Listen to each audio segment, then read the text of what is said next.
اللہم صلی علی سیدنا و مولانا محمد معدن الجود والکرم وآلہ وصحبہ وبارک وسلم۔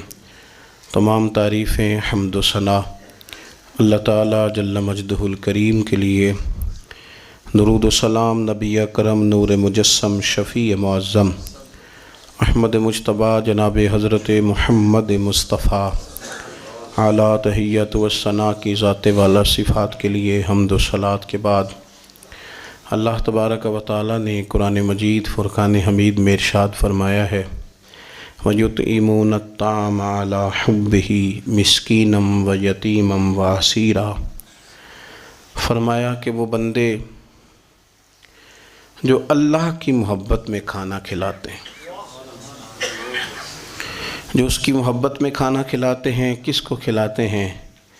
فرمایا وہ مسکین کو کھلاتے ہیں، یتیم کو کھلاتے ہیں اور اسیر کو کھلاتے ہیں، قیدی کو کھانا کھلاتے ہیں اللہ کی محبت میں، اللہ کی محبت میں، اللہ کی رضا پانے کے لیے۔ اللہ تبارک و تعالیٰ کی حکمت کے تقاضے ہوتے ہیں کہ بعض اوقات بعض بچے ابھی چھوٹے ہوتے ہیں اور ان کے والد کا انتقال ہو جاتا ہے، ایسے بچوں کو یتیم کہا جاتا ہے۔ وہ نابالغ بچہ جس کا والد انتقال کر جائے اس کو یتیم کہتے ہیں۔ جب بالغ ہو جائے تو اس پر پھر اس چیز کا اطلاق نہیں ہوتا، اگرچہ اہل لغت تو یہی فرماتے ہیں کہ ماں باپ دونوں کے جانے سے بچہ یتیم ہوتا ہے۔ یہ جو یتیم بچے ہوتے ہیں، بچیاں ہوتی ہیں، ان کے کثیر حقوق قرآن و سنت میں بیان کیے گئے۔ اللہ تبارک و تعالیٰ کے پیارے حبیب صلی اللہ تعالیٰ علیہ وسلم نے ایک خاص توجہ ہماری کرائی ان کے حقوق کے تعلق سے۔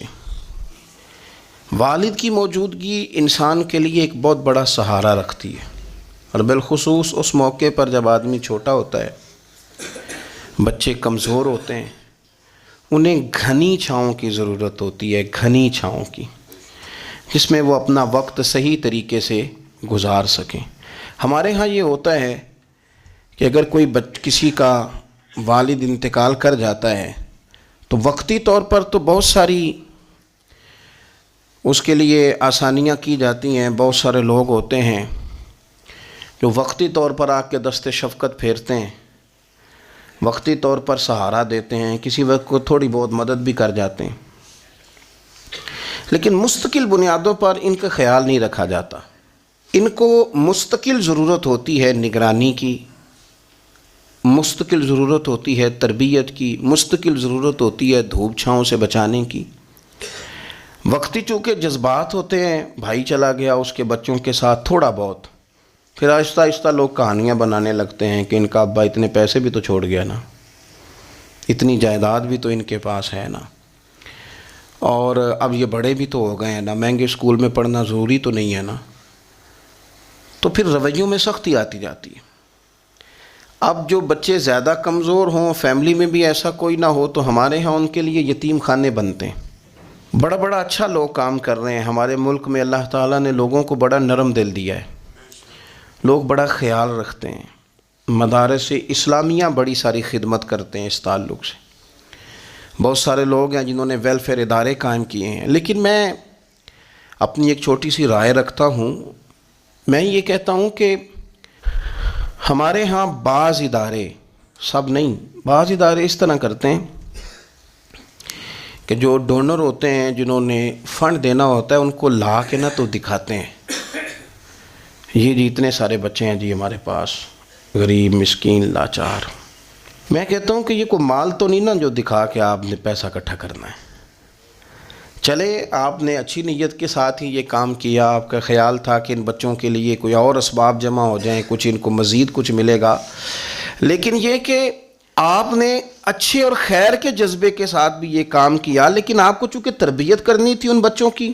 اب جب ان کو پتہ چل گیا کہ ہمیں تو دکھایا جا رہا ہے، اور جس طرح اپنا مال صاف ستھرا کر کے لوگوں کے سامنے پیش کیا جاتا ہے، اس طرح ہمیں تو دکھا کے پیسے اکٹھے کیے جا رہے ہیں، تو ایک ان کا ذہن بن جاتا ہے، وہ ساری زندگی اس رویے میں آ جاتے ہیں کہ میں نے شاید مانگ کے ہی کھانا ہے، مجھے شاید اسی طرح ہاتھ ہی پھیلانا ہے. وہ لوگوں کے ہاتھوں کو دیکھنے کے آہستہ آہستہ عادی ہو جاتے ہیں. اگر کوئی ان کے اندر خاص صلاحیت ہوتی بھی ہے تو وہ صلاحیت ان کی دم توڑ جاتی ہے. وہ آگے بڑھنے کو تیار ہی نہیں ہوتے, سہارے تلاش کرتے رہتے ہیں. ہمارے بعض مدارس میں بھی یہ کام ہوتا ہے. سیٹھ صاحب, نواب صاحب, مالدار آدمی وہ آیا ہے تو وہ اب جا رہا ہے کلاسوں میں, ایک ایک کلاس اس کو دکھائی جا رہی ہے, اتنے بچے ہیں, یہ کرتے ہیں. ٹھیک ہے, آپ کے جذبات اچھے ہی ہوں گے, لیکن میرا موقف یہ ہے کہ بچوں کے دلوں پہ جو گزرے گی اس کا بھی تو ہمیں خیال رکھنا ہے نا, اس پر بھی تو ہمیں توجہ کرنی ہے نا. تو اس لیے یہ کہ یہ ماحول نہیں بنائیں لوگوں کے ذہنوں میں, ان کو مستقل کفالت. آپ قرآن و سنت کو آپ پڑھیں نا تو رسول کریم صلی اللہ علیہ وسلم نے فرمایا کہ انا وکافل الیتیم, فرمایا میں اور یتیم کی کفالت کرنے والا.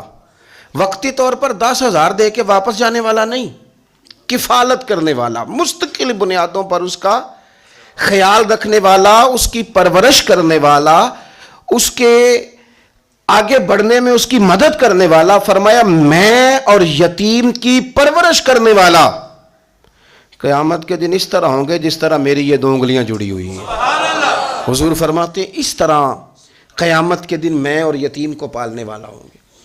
تو اچھے جذبوں کے ساتھ, خوبصورت رویوں کے ساتھ, اللہ کی رضا کو پیش نظر رکھتے ہوئے ان بچوں کو, اور یہ 1 2 4 لوگوں کی تعداد نہیں, یہ ڈھیر سارے بچے ہوتے ہیں, ڈھیر سارے. میری ذاتی یہ رائے ہے کہ ان بچوں سے بار بار پوچھیں بھی نہ آپ کو ضرورت کیا ہے, ان کو بار بار احساس نہ دلائیں کہ ہم آپ کا خیال رکھتے ہیں. یہ بھی نہ کریں آپ بائی دا وے بھی تو سارا کچھ کر سکتے ہیں, پیچھے رہ کے بھی تو کر سکتے ہیں. بہت سارے ایسے لوگ ہیں نے کبھی پلٹ کے دیکھا ہی نہیں, کون ان کو پال رہا ہے, لیکن کوئی ہے, کوئی بیٹھا ہوا دور دعا دیتا ہے, میں ڈوبتا ہوں سمندر اچھال دیتا ہے. کفالت کریں, نگرانی کریں, ان کا مستقل بنیادوں پر خیال رکھیں, ان کے لیے اسباب فراہم کریں. میرے رسول پاک صلی اللہ تعالیٰ علیہ وآلہ وسلم ارشاد فرماتے ہیں کہ تمہیں بتاؤں گھروں میں سب سے بہترین گھر کون سا ہوتا ہے؟ او میرے بھائیوں, وہ کتنا کو بہترین گھر ہے جسے مدینے والے رسول نے بہترین کہہ دیا ہے. فرمایا تمہیں بتاؤں نا گھروں میں بہترین گھر کون سا ہے؟ ہم سمجھتے ہیں ٹائلیں اچھی ہوں, کمرے ہوادار ہوں, اور کچن جو ہے وہ انواع و اقسام کے کھانوں سے بھرا ہوا ہو, سین اچھا ہو, اور جناب ہر چیز کی سہولیات گھر میں ہو, امن ہو, سکون ہو. نہیں, حضور فرماتے ہیں مجھ سے پوچھو نا بہترین گھر کون سا ہے. تو یا رسول اللہ بتائیے, سیاستہ میں حدیث ہے, کریم رسول فرمانے لگے گھروں میں بہترین گھر وہ ہے جس میں کوئی یتیم رہتا ہو اور اس کے ساتھ سلوک اچھا کیا جاتا ہو, اچھا سلوک کیا جاتا ہو. یتیم کو رکھا جائے, پھر اس کی پوری نگرانی کی جائے, اسے پورا پیار دیا جائے, اسے پوری محبت دی جائے, یتیم رہتا ہو اور اس کا خیال بھی رکھا جاتا ہو. اور میرے نبی کریم صلی اللہ تعالی علیہ وسلم فرمانے لگے تمہیں بتاؤں نا کہ گھروں میں بدترین گھر کون سا ہوتا ہے؟ بدترین گھر کون سا ہے؟ حضور بتائیے. فرمایا جس میں کوئی یتیم رہتا اور اس کے ساتھ سلوک نہ صحیح کیا جاتا ہو, اس کو تکلیف دی جاتی ہو, وہ کرب میں ہو, وہ تکلیف میں ہو, وہ اذیت میں ہو. رکھنے والوں نے رکھ تو لیا ہے لیکن ان کو پتہ ہی کوئی نہیں ہے کہ ان کے ساتھ ہم نے رویہ کس طرح کا رکھنا تھا. یہ ایک اللہ کی قدرت ہے, اس کی حکمت ہے. چلے جاتے ہیں بعض اوقات بڑے. میں نے جو شروع میں آیت پڑھی, اللہ فرماتے ہیں الم یجد کا یتیما فآویٰ, محبوب ہم نے آپ کو یتیم پایا, پھر اپنے جوار رحمت میں وسیع جگہ دی, پھر ہم نے آپ کو غنی کر دیا, پھر ہم نے آپ کو اپنے قرب کا رستہ عطا کیا. اللہ نے نبی کریم علیہ السلام کو در یتیم پیدا فرمایا. یہ یتیموں کے تعلق سے ایک عظیم شان ان لوگوں کو دینی تھی, تو اللہ نے اپنے حبیب کو بھی در یتیم پیدا کر دیا.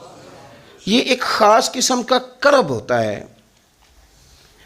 ظاہر ہے جس آدمی نے جو چیز چکھی ہوئی ہوتی ہے وہی اس کے ذائقے سے آگاہ ہوتا ہے, دوسرا دور کھڑا اسے آگاہ نہیں ہوتا. جو چکھ لیتا ہے, جو پانی میں اتر جاتا ہے, وہ اس کی گہرائی بھی جانتا ہے اور ٹھنڈا کتنا یہ بھی سمجھتا ہے. جن لوگوں نے یہ دور گزارا ہوتا ہے ان کو اس کا پتہ ہوتا ہے. نبی کریم صلی اللہ علیہ وسلم نے یہ وقت بتایا تھا, حضور نے یہ دیکھا تھا. حضور صلی اللہ علیہ وسلم اس کی تکلیف سے، اس کی آزمائش سے، اس کے مد و جزر سے پوری طرح آگاہ تھے، اس لیے حضور نے گن گن کے یتیموں کے حقوق بیان کی۔ میں نے اپنی زندگی میں یہ نظام دیکھا ہے، پہلے 2 ہفتے لوگوں کی نظروں میں بڑا پیار، اگلے 2 ہفتے اس میں تھوڑی سی کمی، پھر اس کے بعد آہستہ آہستہ کہنا کہ چلو کوئی تعلیمیں حاصل کرنا ضروری تو نہیں نا، چلو یہاں پڑھنا ضروری تو نہیں نا، چلے بندے کو خرچے بھی تو کم، پھر آہستہ آہستہ، کیونکہ کوئی بھی چیز ہے نا وہ پرانی ہوتی ہے، اس میں کمزوری آنا، پھر لوگوں کے لب و لہجے کا تبدیل ہونا، پھر بعض اوقات کسی شخص کا آ کے کوئی بات پوچھنا تو اس کے سوالوں میں چبھن، اس کے لب و لہجے کے اندر گھٹن کہ کتنے بجے باہر جاتے ہو، کب واپس آتے ہو، اب شام کو کتنے بجے جاتے ہو، ابا بھی یہ باتیں پوچھتے ہیں، وہ بھی یہ کام کرتے ہیں، لیکن اس رویے کے اندر جو چاشنی ہوتی ہے وہ اور ہوتی ہے، اس میں جو درد ہوتا ہے وہ، اور کسی کا یہ پوچھنا اور پھر اس انداز سے پوچھنا کہ محسوس ہو کہ لب و لہجے سے طنز چھلک رہا ہے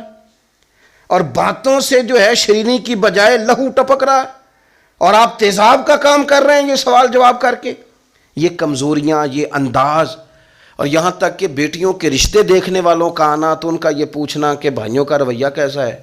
ابا کے ہوتے لوگ یہ سوال نہیں پوچھتے، والد کے جانے کے بعد پوچھتے ہیں آپ کے بھائیوں کا رویہ آپ کے ساتھ ٹھیک ہے، یعنی معنی یہ ہے کہ وہ کچھ دیں گے کہ نہیں دیں گے، وہ کچھ جہیز بنائیں گے کہ نہیں بنائیں گے۔ یہ ساری چیزیں اس کرب سے وہ بچے گزرتے ہیں، اور پھر وہ بڑے قریبی لوگوں کو بھی اپنا قریبی سمجھنا چھوڑ جاتے ہیں، اور پھر ایک وقت ایسا آتا ہے کہ وہ سمجھتے ہیں ہمیں اپنے دامن میں ہی اپنے آنسو چھپا لینے چاہیے، کسی کو نظر نہ آئے۔ وہ محسوس کرتے ہیں کہ ہمیں خود سے ہی بس سمٹ جانا چاہیے، کسی تک ہماری کوئی چیز پہنچے نہ۔ آہستہ آہستہ لوگ چیزوں کو چھپانے لگتے ہیں، اور یہ پوچھنا کہ روٹی کھائی ہے کہ نہیں کھائی، تو اس طرح پوچھنا جیسے کوئی خیرات لے کے کھڑا ہے دروازے پہ، آپ نے کھلانی ہوتی تو کھلا دی ہوتی، آپ نے گرمیوں کے کپڑے لے لیے ہیں کہ نہیں لے لیے، تو اس کا رنگ اس طرح کا ہے کہ جس طرح کسی کو اس طرح پوچھا جا رہا ہے کہ جیسے بڑا بھکاری ہے۔ یہ ساری چیزیں ہم اس انداز میں کرتے ہیں کہ وہ جو خوبصورت، میں کہہ چکا ہوں کہ پھر اگر کسی ادارے میں وہ بچے ہیں تو وہاں ان کو دکھایا جاتا ہے کہ اتنے بچے ہیں تو ہمیں فنڈ چاہیے، آپ اچھی نیت سے کر رہے ہوں گے صاحب، لیکن آپ اس کومپل کو بھی تو دیکھیں نا کہ اس نے کھلنا ہے، اس نے پھول بننا ہے، اس نے کس طرح چھاؤں لوگوں کو دینی ہے جب وہ خود مرجھا جائے گا۔ پھر یہ لوگوں کو، ایسے بچوں کو میں نے عام لوگوں سے نفرت کرتے دیکھا، پیچھے ہٹتے دیکھا، لوگوں کے لیے ان کے دلوں کے اندر اچھے جذبات نہ رہے، انہوں نے محسوس کیا کہ یہ ہمارے ساتھ تعاون کرنے نہیں آئے، یہ ہماری عزت کو مجروح کرنے آئے، یہ شفقت کرنے نہیں آئے، یہ تو خیرات دینے آئے۔ سنو، میرے رسول کریم صلی اللہ علیہ وسلم کا انداز کیا ہے یتیم کے تعلق سے۔ حضرت بشیر بن اقربہ رضی اللہ تعالیٰ، مجموع زوائد میرے سامنے پڑھی ہے، فرماتے ہیں احد میں میرے والد شہید ہو گئے، نبی پاک صلی اللہ تعالیٰ علیہ وسلم نے نا مجھے اپنے گھوڑے کے پیچھے اپنے ساتھ بٹھا لیا گھوڑے پہ، اور میں سرور کائنات علیہ الصلاۃ والسلام کے ساتھ گھوڑے پہ بیٹھا ہوں، تو حضور مجھ سے پوچھتے ہیں تمہارے والد چلے گئے؟ میں رو پڑا، میں نے عرض کی حضور اب نظام کیسے چلے گا؟ آپ یقین کریں چھاؤں کا پتہ تب بھی چلتا ہے کہ جب دھوپ آتی ہے اور اس کی قدر کا احساس ہوتا ہے، محسوس ہوتا ہے۔ جب کوئی گھر کا بڑا رخصت ہو جاتا ہے تو یوں لگتا ہے کہ ساری چھتیں کمروں کی بھی گر گئی ہیں، سین کی بھی گر گئی ہیں، اب یکدم دھوپ آئی ہے، پھر اس کا احساس محسوس ہوتا ہے۔ والد کے، دادا کے، بوڑھوں کے گھر میں ہوتے ہوئے تو بڑے سارے ویسے ہی مسئلے نہیں ہوتے، بہت سارے لوگ ویسے جھجکتے ہیں، سامنے ہی نہیں آتے۔ تو حضرت بشیر بن اقربہ رضی اللہ تعالیٰ عنہ کہتے ہیں میں نے کہا حضور میرے ابا جی چلے گئے، اب میں اپنے آپ کو بڑی تکلیف میں محسوس کرتا ہوں۔ قربان جائیں، حضور نے یہ نہیں فرمایا میں تیرا خیال رکھوں گا، یہ نہیں فرمایا فکر نہ کرنا۔ ہمارے جملے کیا ہوتے ہیں؟ کوئی حکم ہوا تو بتانا، کوئی کام ہوا تو کہنا، کوئی ضرورت ہوئی تو فوراً فون کرنا، یہ نہیں فرمایا۔ قربان جائیں، کیا ادائیں ہیں، کیا رنگ ہے، کیا دینے کا انداز ہے، اور کس طرح برکھا برستی ہے رحمت للعالمین محبوب کی۔ حضور فرمانے لگے بشیر کیا تو پسند نہیں کرتا کہ عائشہ تیری ماں بن جائے اور محمد عربی تیرے باپ بن جائیں؟ پسند کرتے ہو؟ حضرت بشیر بن اقربہ رضی اللہ تعالیٰ عنہ فرماتے ہیں کہ میں بیٹھا تو گھوڑے پہ تھا، پر مجھے یوں لگا کہ ساری ہی دنیا گویا میری جھولی میں آ گئی، سارا کچھ یہاں، اتنی بڑی بات حضور نے کر دی، اتنی اتنے بڑے جملے کہہ دیے. میں تو پسند نہیں کرتا, تجھے اچھا نہیں لگتا کہ عائشہ تیری ماں بن جائے اور محمد مصطفیٰ صلی اللہ علیہ وسلم تیرے والد بن جائے, تو پسند نہیں فرماتے, بس ختم ہو گئی بات. پھر تو ہم نے دھوپ دیکھی کبھی نہیں, پھر تو غربت گویا آئی کبھی نہیں, پھر تو ہم نے دیکھا ہی نہیں مد و جزر کیا ہوتا ہے. وہ تو دنیا کی بات کرتے ہیں نا. مجھے تو لگتا ہے کہ جن کے لیے یہ لفظ آ گئے نا, ان کی تو قیامت کی بھی ساری مشکلیں حل ہو گئیں, کہ تو آخرت کے بھی سارے معاملات طے ہو گئے. میرے نبی کریم صلی اللہ تعالی علیہ وسلم ایک ہماری خاص توجہ, اور یہ ہمارا اپنا نفع ہے. ایک بچہ آ گیا, یتیم بچہ, اس نے آ کے عرض کی حضور 3 گھر میں افراد ہیں, میں, میری بہن اور میری بیوہ ماں. والد حضور چلے گئے اور آج نا 3 دن ہو گئے روٹی کوئی نہیں کھائی.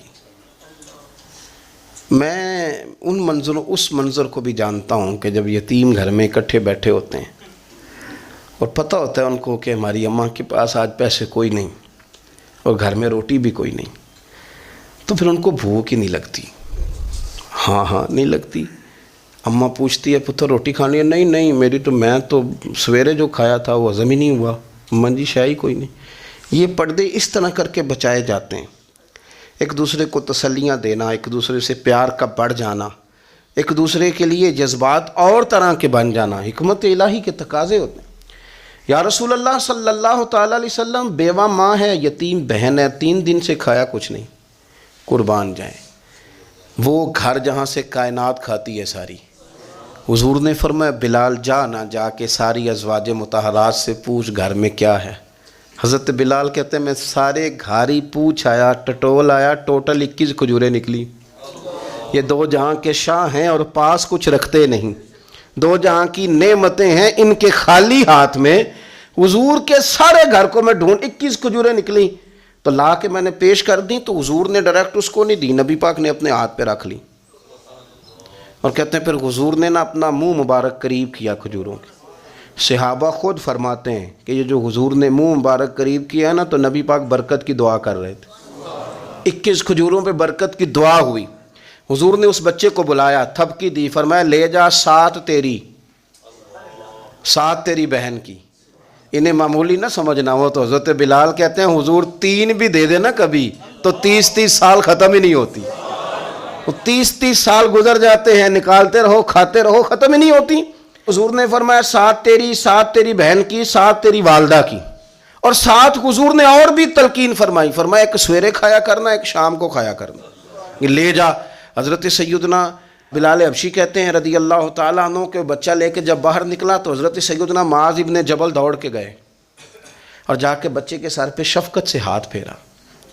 کہا فکر نہ کرنا, رب کریم تجھے بہترین سرپرست عطا کرے گا, پتر پریشان نہ ہونا, اللہ تیری مدد کرے گا. صرف حوصلہ دیا, سر پہ دست شفقت پھیرا. بچہ چلا گیا تو حضور نے فرمایا معاذ ادھر آؤ نا ذرا. یا رسول اللہ حکم ہو. فرمایا کس چیز نے تمہیں اٹھایا بچے کے سر پہ ہاتھ رکھنے کے لیے؟ کس نے تمہیں کہا؟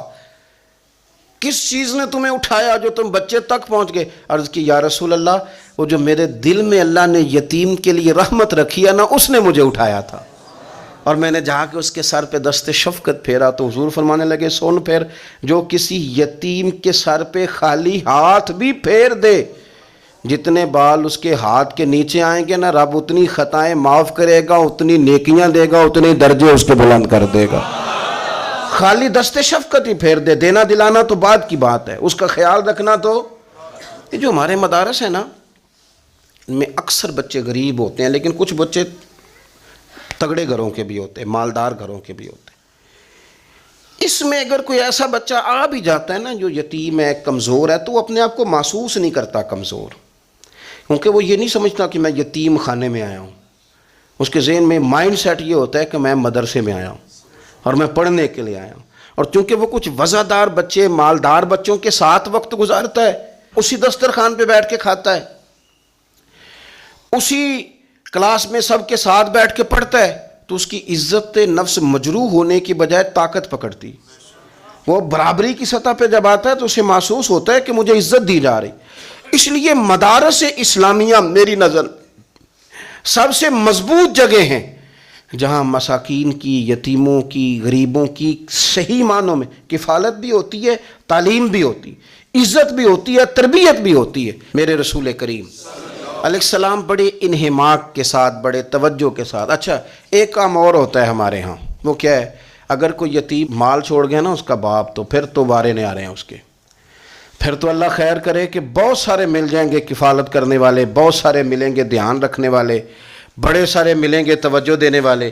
قرآن مجید نے فرما دیا ہے کہ جو یتیم کا مال کھاتا ہے وہ سمجھ لے کہ میں مال نہیں کھا رہا، میں آگ کھا رہا ہوں، آگ کھا رہا ہوں، آگ۔ سورہ نساء دیکھیے۔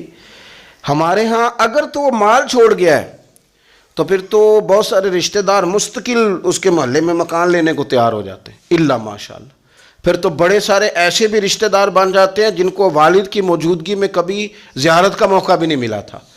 یہ مال جو یتیم کا ہے اس کی تو زیادہ حفاظت کرنی تھی۔ ہم کئی دفعہ مسئلہ بتاتے ہیں، لوگ فتویٰ بازی شروع کر دیتے ہیں۔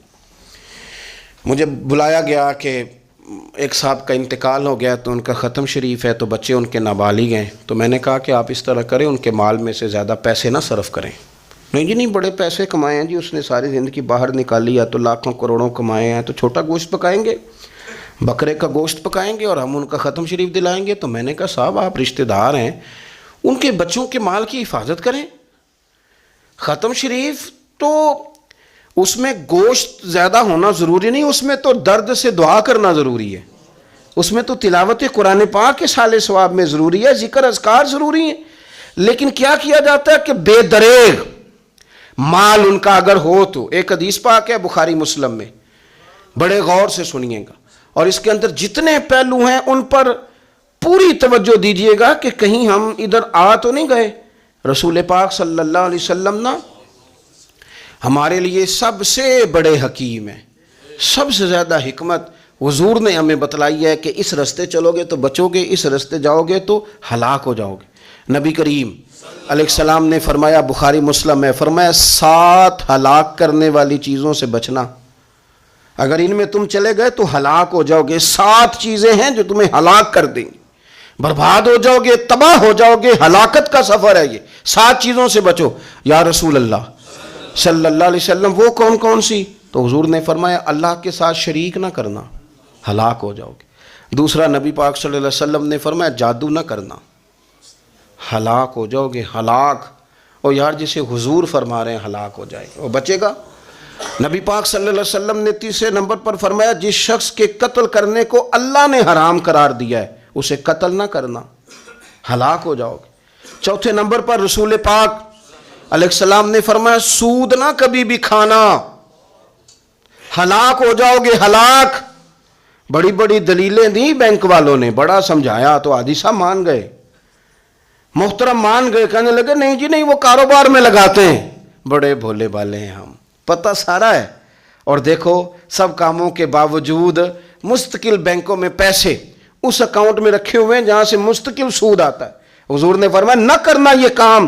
تو کہتا ہے میں سود پہ پیسے لے کے کاروبار چمکاؤں گا، تیرے نبی پاک نے تو فرمایا تو ہلاک ہو جائے گا۔ تو کہتا ہے میں مل لگاؤں گا، حضور نے تو فرمایا ہلاکت ہے۔ تو کہتا ہے میں بڑا کچھ کر جاؤں گا تو ہلاکت ہے۔ اچھی طرح سمجھ لیں، اصل مال بھی ضائع ہو جاتا ہے اس بندے کا جو سود کا مال ملا لیتا ہے، اصل برکت بھی اڑ جاتی۔ اور میرے نبی پاک صلی اللہ علیہ وسلم نے 5ویں نمبر پہ فرمایا یتیم کا مال نہ کھانا، ہلاک ہو جاؤ گے، نہ کھانا ان کا مال، یہ کروڑوں ہو، اربوں ہو یا 10 روپے ہو، یتیم کا پیسہ نہ کھا جانا، ہلاک ہو جاؤ گے، ہلاکت تمہیں آ لے گی۔ اور پھر 6 نمبر پر نبی پاک علیہ السلام نے فرمایا کفر سے جہاد ہو رہا ہو تو کبھی پیٹ پھیر کے بھاگنا نہ، ہلاک ہو جاؤ گے۔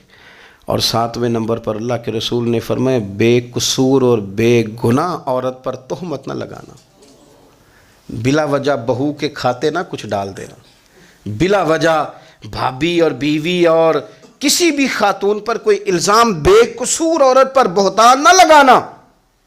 مار مار کے ایک شخص نے بحال کر دیا بیوی کو، اور بعد میں پتہ چلا کہ جی مجھے شک ہے تعویذ کراتی ہے۔ کیا آپ کی سوچ ہے؟ مسلمان اللہ کو ماننے والا اور اس باتوں پر الزام لگائے گا تعویذ کرا کے لاتی؟ بے قصور عورت پر بہتان، یہ ایک تو بات ہے اسے مارنا، اور ایک یہ ہے کہ کوئی تکلیف دینا، اور ایک خالی اتنی بات کی کہ بہتان بھی نہ لگانا، اس پر الزام نہ لگانا، یعنی تم نے صرف بے قصور عورت پر الزام ہی لگایا تو حضور فرماتے ہیں ہلاک ہو جاؤ. یہ ہلاکت والا کام ہے. لیکن ہم بغیر سوچے سمجھے کہہ دیتے ہیں اس نے کہا ہے، اس نے کیا ہے، یہ کرتی ہے. یہ کام نہیں کریں. یہ 7 وہ چیزیں ہیں جو ہلاک کر دیں گی. نبی پاک صلی اللہ تعالیٰ علیہ وآلہ وسلم فرماتے ہیں میں نا جنت کا دروازہ کھولوں گا تو ایک عورت کو نا میں سبقت لے جاتے ہوئے دیکھوں گا، یعنی وہ جلدی سے جنت میں داخل ہو رہی. یا بعض شارحین کہتے ہیں کہ حضور داخل ہوتے ہی سب سے پہلے اس کا چہرہ دیکھیں گے. حضور فرمائیں گے تو پہلے ہی آ گئی بی بی جنت میں. حضور نے دروازہ کھولا تو جلدی سے نظر آئی، تو پہلے آ گئی. سب نے لکھا ہے کہ اس عورت کی شان یہ ہے کہ سب سے پہلے جنت میں گئی. میں نے حدیث پڑھی تو میں نے نیچے حاشیے میں لکھا، میں نے کہا میرا خیال یہ ہے کہ اس کی زیادہ شان یہ ہے کہ جنت میں اس کی سب سے پہلی ملاقات مدینے والے محبوب سے ہو گئی. یہ دیکھو کتنی بڑی شان. حضور فرمانے لگے تو کیسے پہلے ہی آ گئی، کون ہے تو؟ تو وہ کہنے لگی حضور میں بیوہ ہوں، میرے بچے یتیم تھے، میں نے ان کی خاطر نہ بیٹھی رہی، میں نے نکاح نہیں کیا، میں نے ان یتیموں کی پرورش کی، بیوہ بن کے زندگی گزار دی، ان یتیموں کے لیے بیٹھی رہی. اس کو جائز ہے، یہ کر سکتی تھی، لیکن اس نے سوچا کہ میں ان کی نگہبانی یتیموں کے لیے بیٹھی رہی. آج شان یہ ہے کہ مدینے والے کے لیے جب دروازہ کھلا ہے تو اس بی بی کو بھی رب کریم نے فوراً ہی جنت عطا فرما دی. یہ سب سے پہلے گئی. میں نے دیکھی ہیں ایسی عورتیں 23 سال میں بیوہ ہوئی پر عمر بچوں کے نام کر دی. اسے پتہ تھا کہ کل کو جب یہ بڑے ہوں گے تو یہ اپنے کمرے کا دروازہ بند کر لیں گے، یہ نہیں پوچھیں گے کہ اماں سوئی ہے کہ جاگ رہی ہے. ان کا آنا جانا الگ سے ہو جائے گا، ان کے تعلقات اپنے ہو جائیں گے. پر یہ بیٹھی رہی، یہ بیٹھی رہی. اس نے بچوں کو وقت دیا تو بچے تو کیا اس کو صلہ دیتے تھے، رب نے یہ صلہ دیا ہے کہ سب سے پہلے اسے جنت میں داخلہ عطا فرمایا. ابو داؤد شریف میں مسند امام احمد بن حنبل میں حدیث ہے، نبی پاک صلی اللہ علیہ وسلم کے چچا زاد تھے حضرت جعفر طیار، مولا علی شیر خدا کے بھائی تھے. جنگ موطا میں شہید ہو گئے.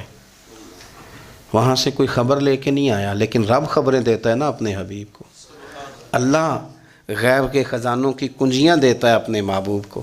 نبی کریم صلی اللہ تعالیٰ علیہ وسلم نا ان کے گھر گئے. ان کی زوجہ کا نام اسماء بنت امیس تھا.